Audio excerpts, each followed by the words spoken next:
Hello दोस्तों, आप देख रहे हैं दिलबाग स्टडी पॉइंट। भाइयों और बहनों, हमने अब तक पर्यावरण की बात की थी। आज हम उसी का नेक्स्ट लेक्चर धारणीय या सतत विकास अर्थात सस्टेनेबल डेवलपमेंट की बात करते हैं।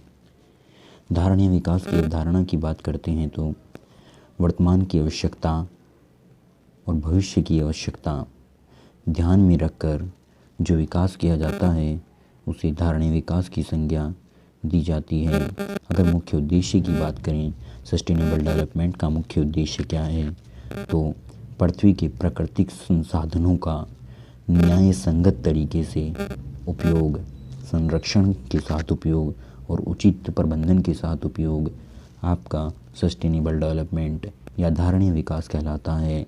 अगर हम धारणीय विकास की शब्द की व्याख्या की बात करते हैं तो इसकी व्याख्या 1987 में world commission on environment and development WCED द्वारा की गई। WCED ने 1987 में एक रिपोर्ट प्रकाशित की थी जो थी आवर कॉमन फ्यूचर। अगर हम पृथ्वी सम्मेलन की बात करते हैं जो कि 1992 में हुआ था, इसका नाम एजेंडा 21 रियो घोषणा पत्र के नाम से भी जाना जाता है। धारणीय विकास के प्रति पूर्ण समर्थन की बात पृथ्वी सम्मेलन 1992 में कही गई थी।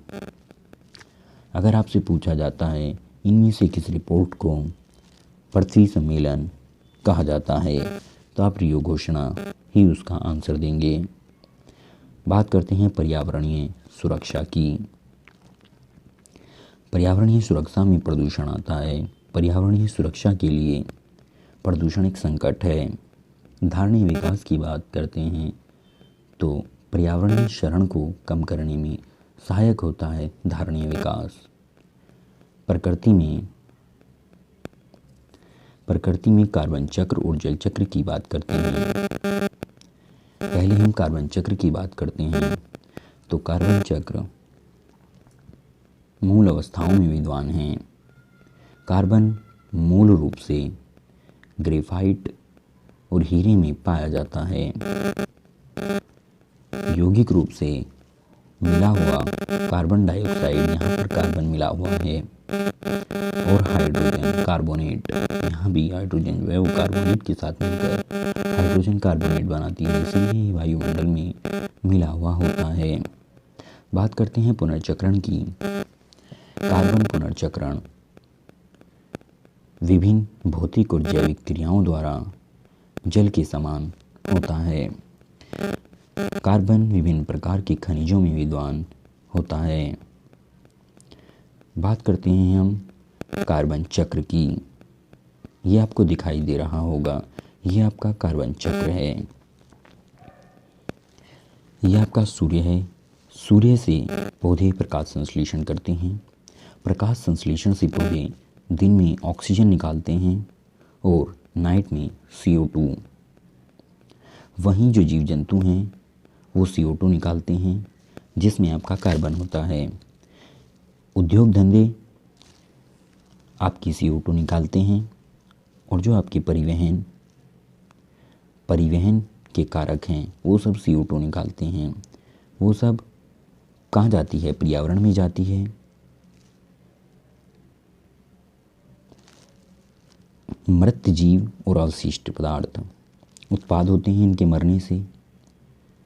और ये जो जड़ें हैं पौधों की या पौधे जब गिर जाते हैं नीचे, वो सूखकर जीवाश्म बनाते हैं जिससे पेट्रोलियम और कोयला आदि निकलते हैं।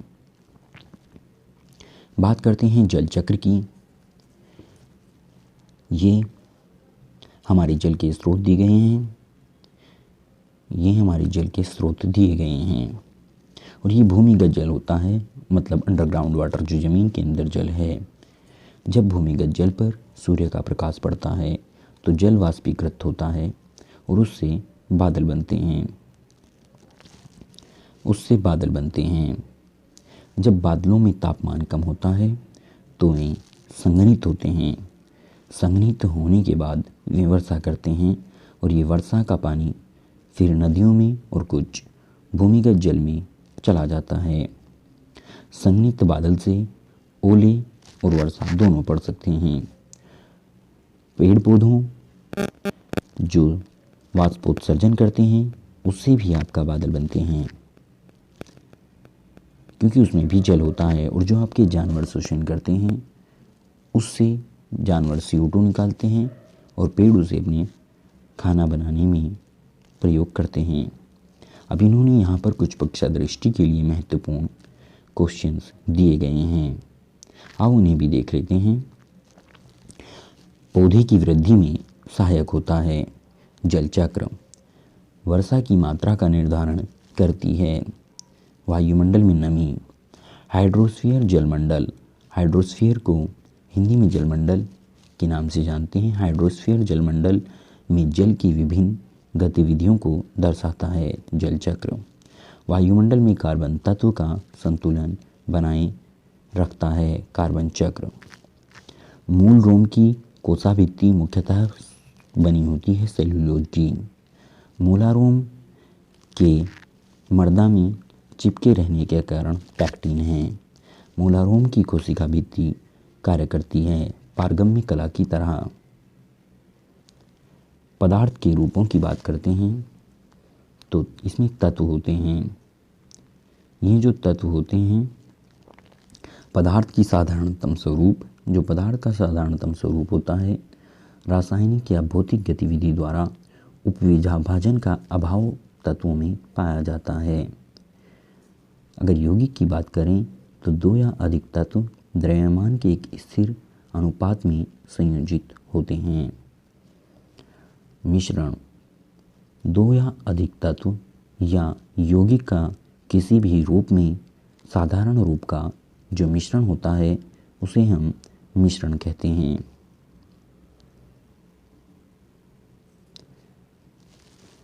मृदा विलयन, जल में कम सांद्रता, कम पराशरण और दाब। अंतः शोषण होता है। मूल रोम रिक्तिकारस, रिक्तिकारस अधिक सांद्रता, मूल रोम अधिक पराशरण दाब। यही बात यहाँ पर समझाई गई है। वायुमंडल, वायुमंडल की परिभाषा की बात करते हैं। पृथ्वी की परितः विद्यमान गैसों वायु का समूह वायुमंडल कहलाता है। वायुमंडल में प्रमुख गैसें और उनकी मात्रा। वायुमंडल में सबसे ज़्यादा जो गैस पाई जाती है वो 98.08% नाइट्रोजन होती है। पहले क्वेश्चन में सिर्फ 98 ही दिया जाता था, लेकिन अब ऐसा नहीं है। अब वो लास्ट वाली डिजिट भी कंफर्म करता है। आपको ऑप्शन कुछ इस तरीके से देता है 98.08, 98.06, 98.03। तो आपको लास्ट वाली जो 2 डिजिट्स होती हैं इनका भी बहुत ध्यान रखना है। वायुमंडल में पाई जाने वाली अन्य गैसों की बात करते हैं तो नाइट्रोजन के बाद दूसरे नंबर पर आती है आपकी ऑक्सीजन। ऑक्सीजन 20.95% होती है। आर्गन, आर्गन 0.93% होती है। कार्बन डाइऑक्साइड की मात्रा की बात करते हैं जो कि सबसे ज़्यादा महत्वपूर्ण होती है पर्यावरण की स्थिति से। कार्बन डाइऑक्साइड 0.03% है। हाल ही के आंकड़ों के मुताबिक कार्बन डाइऑक्साइड की मात्रा बढ़कर 0.04% हो गई है, जो कि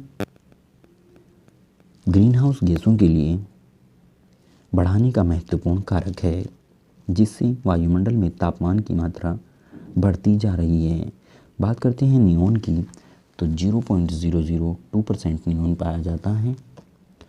हीलियम हमारे वायुमंडल में 0.0005% मौजूद है। आपने इस पूरी तालिका में देखा होगा कि रेडॉन गैस का इसमें कोई जिक्र नहीं किया गया है, अर्थात रेडॉन गैस हमारे वायुमंडल में नहीं पाई जाती।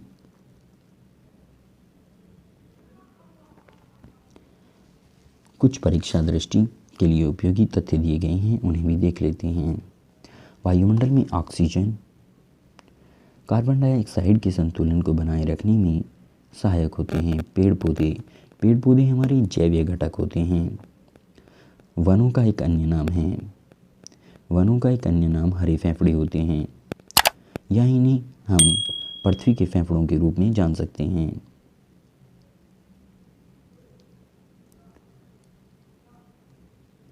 क्योंकि हम अमेज़न के वनों को पृथ्वी के फेफड़े के नाम